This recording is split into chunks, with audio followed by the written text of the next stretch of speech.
Come, let us explore why I stopped manifesting and started meditating instead.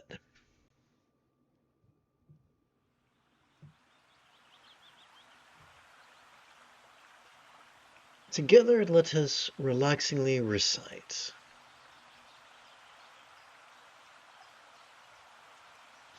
This is the sixth passage of the root text of Prahevajra's vast expanse of the diamond-like mind. We'll begin with a rather opaque root text and then dive into the commentary. Together. The great miracle of enlightenment is not difficult, for all qualities and capacities immediately arise from oneself through visceral understanding of the authentic condition. Although they begin with the same consonant, manifesting and meditation are two very different things. Good evening, Ja. Where the former is concerned with actively altering our life, the latter is all about going with the flow in the most loving way.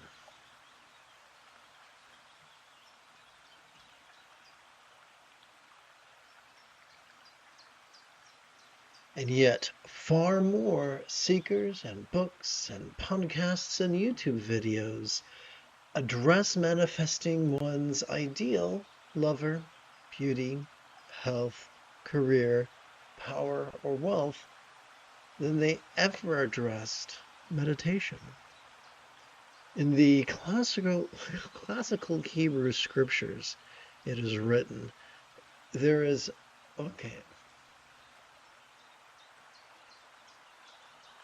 from the classical Hebrew scriptures, it can be translated, there's nothing new under the sun.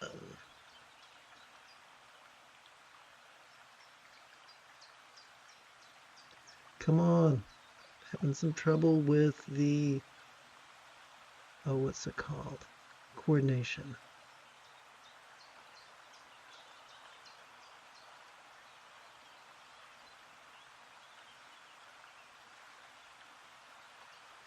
And that seems true, as the majority of ancients were just as petty and materialistic as their modern counterparts.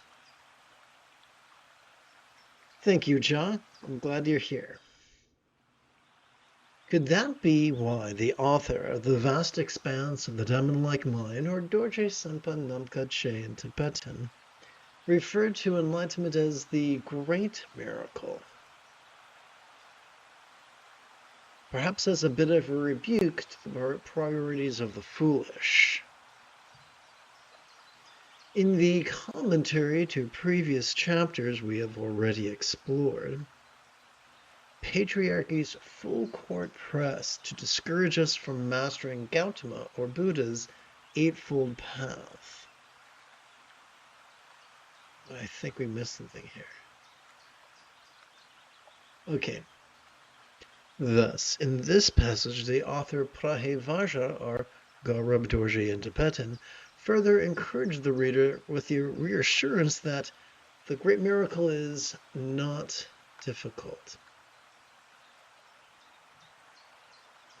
Where minions of Yang's religious or irreligious patriarchy convince the weak-minded to squander years and even decades on preliminary studies and practices, the author of this text reassures his readers that all the intellectual, spiritual, and physical qualities and capacities necessary to accomplish nirvana arise immediately from oneself, without requiring the melodrama of a Tolkien quest. For all qualities and capacities immediately arise from oneself.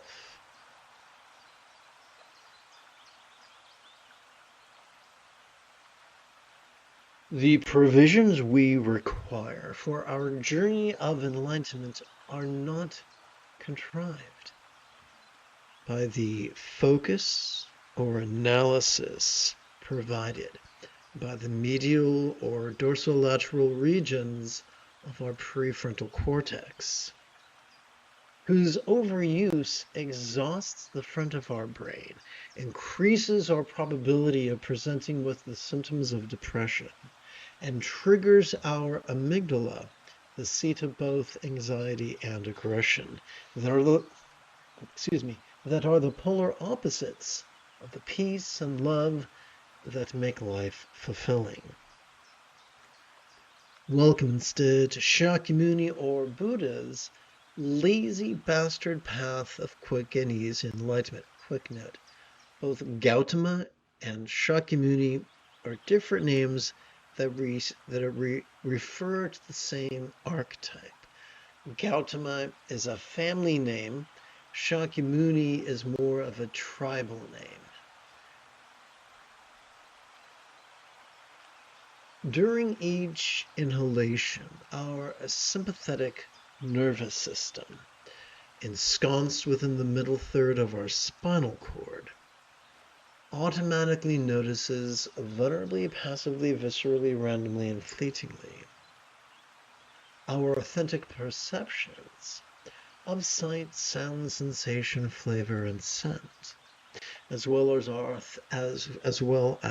our authentic experiences of emotion, intention, cognition, recollection, and imagination, regardless of whether that which we notice is external or internal, physical or mental, pleasurable or painful, interesting or boring, glorious or grotesque. During each exhalation, our parasympathetic nervous system, divided between the lower third and the upper third of that same spinal cord, automatically physically relaxes and mentally releases to such a degree that which we noticed during our previous inhalation could fleetingly feel less stressful, less permanent, and less defining, as if it was as non-graspable as a vast empty void, like the illusion of the infinite azure sky on a bright and beautiful cloudless morn, which, although could look tantalizing to the eye, could feel non-graspable to the hand. So you'll notice I teach the same thing in every lesson. The path is easy, regardless of what the shitheads tell us. It's an easy path. And this book that's available for free download is not designed to be read like a novel in a comfy chair by a fireplace while the cat purrs in your lap. It's designed to be read, each passage is read prior to meditation. So we spend about 10-15 minutes reading, and then about 45 minutes just sitting, and before you know it, you're the next Buddha. Sadly, there probably will not be a parade. No one will even notice it, but you'll be happier. Together. And upon this holy path of the lazy bastard, our only choice is whether to compete against the workings of our autonomic nervous system or with it cooperate. Through visceral understanding of the authentic condition, this cooperation is easy when through our nostrils we feel our breath. Silently and mentally we could recite the demonstrative pronoun this and the monosyllabic verb is in harmony with our respective inhalations and exhalations. Emaho, oh how wonderful that something as important as the great miracle could be mastered in as little as 7 days by merely watching the play of mind and relaxing into its non-graspable nature. And now we are going to review the root text. The great miracle of enlightenment is not difficult, for all qualities and capacities immediately arise from oneself through visceral understanding of the authentic condition. Come, let us harmonize with a natural mindfulness and meditation that are our birthright.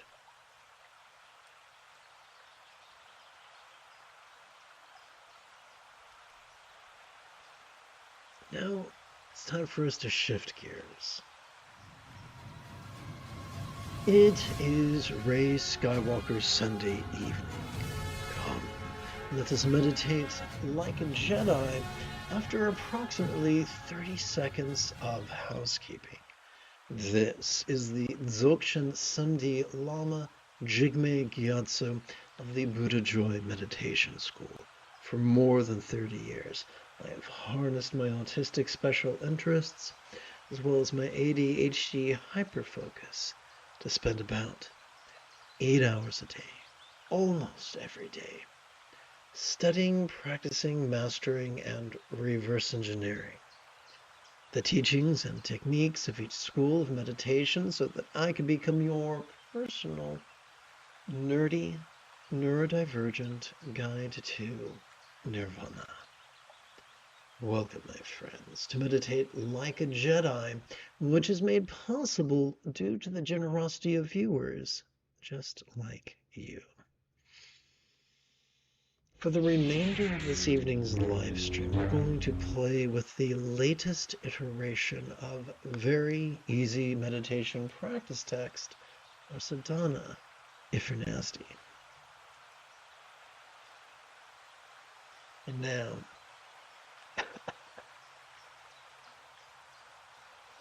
thank you, Mr. Rasta, you demand.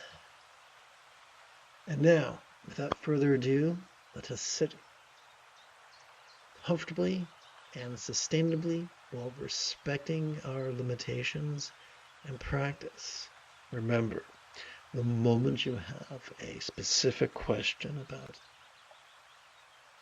Buddhist meditation or philosophy, do not hesitate to type your question in great detail in the chat window. For I check for questions approximately every 15 minutes or so. Let's, as I said in Celebrity Deathmatch, let's get it on.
The nudity of the All-Good Mother reminds us that to be truly effective, our mindfulness must be vulnerable, passive, visceral, random, and fleeting. The sky-like hue of the All-Good Father reminds us that as we relax into our exhalation, whatever we noticed during our previous inhalation could feel as non-graspable as a vast empty void, like the illusion of the infinite azure sky on a bright and beautiful cloudless morn, which, although could be tantalizing to the eye, is non-graspable to the touch.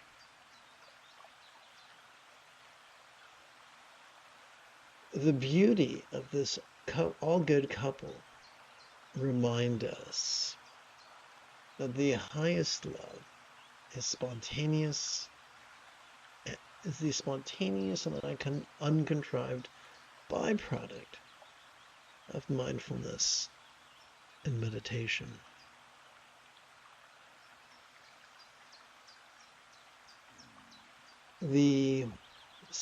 So an additional benefit of regularly training in mindfulness and meditation is that our choices, utterances, and deeds flow from centered spontaneity. The stability with which the all-good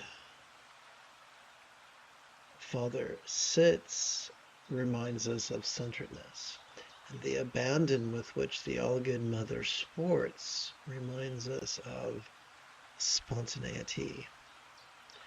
Together, let us passively cooperate with our mindful sympathetic nervous system and our meditative parasympathetic nervous system by silently and mentally reciting the demonstrative pronoun this during each inhalation, as well as silently and mentally reciting the monosyllabic verb is during each exhalation.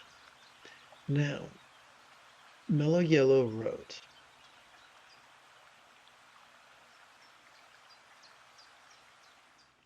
"Is it normal in day-to-day practice to have the sensation of an actor in a play?" So, it's not my job to be a psychiatrist or a psychologist and tell you what's normal or abnormal, but I will tell you this.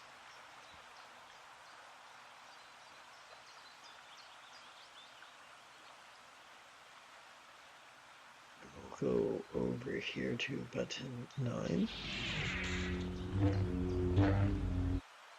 And let's see.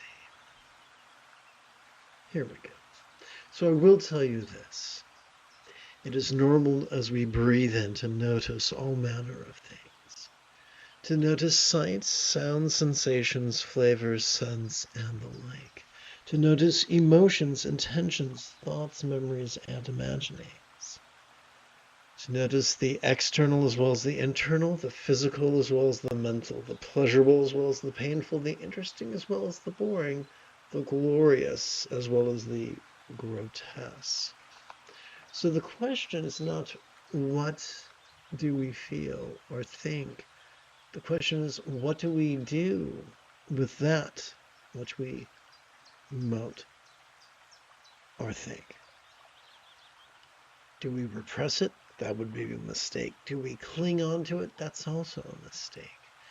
Do we, during our inhalation, do we notice it as silently and mentally we recite this? And during our exhalation, do we allow our body to physically relax while silently and mentally reciting ease? Remember, the path of active concentration and active analysis will cook our amygdala, multiplying our anxiety and our aggression.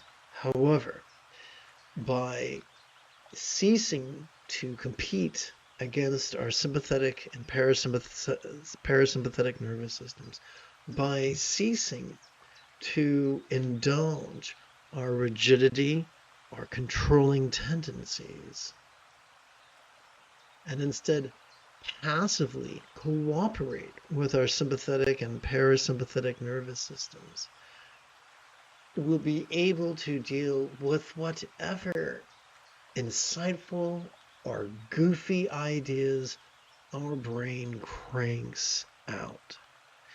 In the Tao Te Ching, it is written, those who strive to define themselves will never know themselves. So instead of us trying to accept or reject a random label generated by the 3-pound supercomputer between our ears, it's enough to simply notice as we breathe in and relax as we breathe out. Make a habit of this every 12 hours. The first week performing it, 5 minutes a pop. The second week, maybe 10 minutes a pop. The third week, 15 minutes a pop. Within 12 or so weeks, you will have acclimated to sitting for 60 minutes twice a day. And you'll be much more comfortable with whatever sight, sounds, sensations, flavors, scents, emotions, intentions, thoughts, memories, and imaginings our brain spits out. I hope that helps.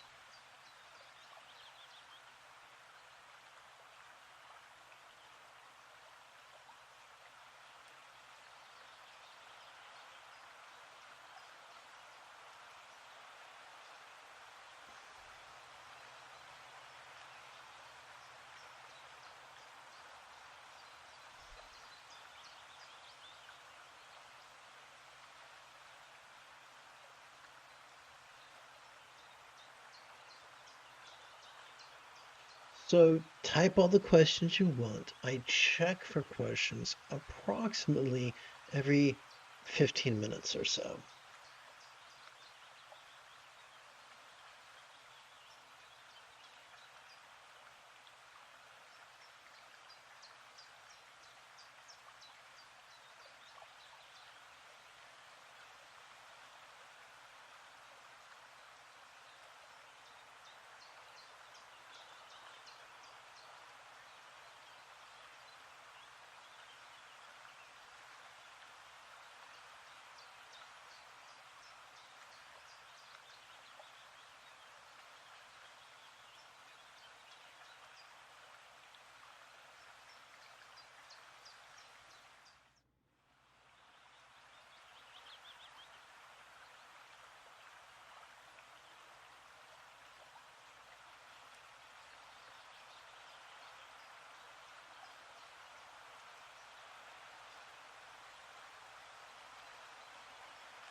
There is a lot of confusion about what enlightenment is. Enlightenment is not an experience. Enlightenment is not a thought. Enlightenment is just mastery of the Buddha's Eightfold Path. When we become so comfortable with the Eightfold Path that we practice it spontaneously, habitually, easily, and effectively, then we're probably enlightened. The trick to the Eightfold Path is the seventh and eighth folds of mindfulness and meditation. Practice these, and the remaining six folds take care of themselves automatically. Whatever we notice during our inhalation seems to change. If not instantly, then eventually. That's the first fold. The more we practice mindfulness and meditation, the more our anterior cingulate gyrus is stimulated, and the more kindness we intend, more of a kind intention we feel towards others. The intention translates into kind communication, kind conduct, and even kind commerce. Trying to cooperate with people rather than just compete against them. The sixth fold of the Buddha's Eightfold Path, as I mentioned a few minutes ago, was the right effort that is effortless, wherein our choices, utterances, and deeds flow from the centered spontaneity that is a byproduct of mindfulness and meditation. One of the great ironies is that we do not need to force it by passively cooperating with the awareness of our sympathetic nervous system and the relaxation of our parasympathetic nervous system latent within every inhalation and exhalation. Enlightenment can take care of itself. In the penultimate chapter of the Satipatthana Sutta, the Buddha taught that one could accomplish full enlightenment in as little as 7 days. Now, elitists will lie to you and tell you that only special people get to be enlightened, or that it takes an enormous ocean of time equal to the generation, sustenance, and destruction of a universe happening not once, not twice, but thrice. But the Buddha said malarkey. It could be done in a week. Now, becoming a fully qualified teacher takes longer. But mastering the path to the point of just becoming the peaceful, loving person that our dog already thinks we are, that's simple.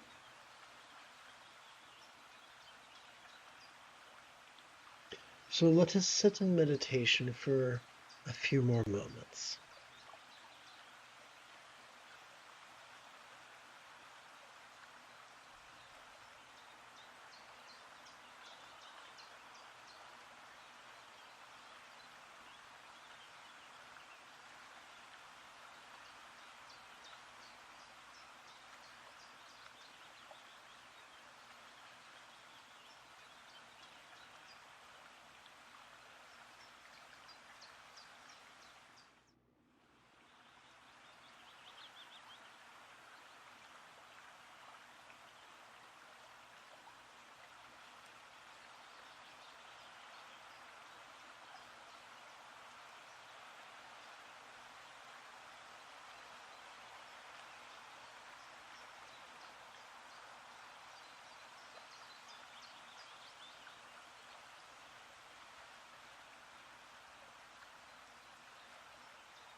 You have taken your first step into a much larger world.